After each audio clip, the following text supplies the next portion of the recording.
নমস্কার, collection and study চ্যানেলে আপনাদের স্বাগত।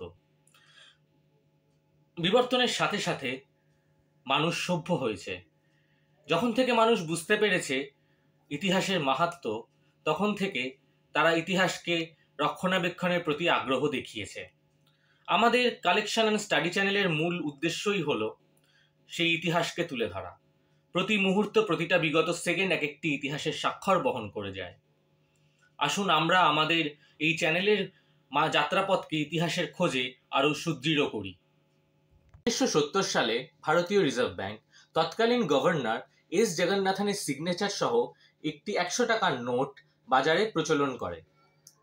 তার কিছুদিন পর দেখা যায় যে রিজার্ভ ব্যাংক আরেকটি 100 টাকার নোট তৎকালীন গভর্নর এস জগন্নাথনের সিগনেচার সহ আরেকটি লট বাজারে প্রচলন করে।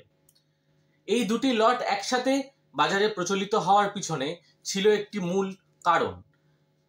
আসুন আমরা আজকে সেই কারণ খুঁজে বের করার চেষ্টা করি।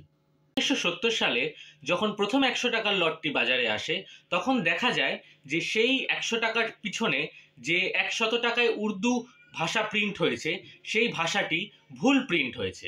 সেই কারণে তখন রিজার্ভ ব্যাংক সিদ্ধান্ত নেয় যে তৎকালীন গভর্নর এস জগন্নাথনের সিগনেচার সহ আরেকটি 100 টাকার লট বাজারে নিয়ে আসা হবে এবং সেই ভুলটি সংশোধন করে নিয়ে আসা হবে। সেই মতো রিজার্ভ ব্যাংক কি করে, সে আরেকটি 100 টাকার লট বাজারে প্রচলন করে পুরনো ভুল উর্দুটি সংশোধন করে। এবং এর ক্ষেত্রে একটা মজার ব্যাপার ছিল, এক্ষেত্রে দুটি 100 টাকার লটেরই বাজারে প্রচলিত ছিল। রিজার্ভ ব্যাংক কিন্তু পুরনো ভুল 100 টাকার লটটি বাজার থেকে প্রত্যাহার করেনি। উপরের ছবিতে প্রথম লটের নোটে পিছন দিকে নিচে উর্দুটি ভুল এবং পরে তা সঠিকভাবে ছাপানো হয় ছবিতে নিচের নোটটি।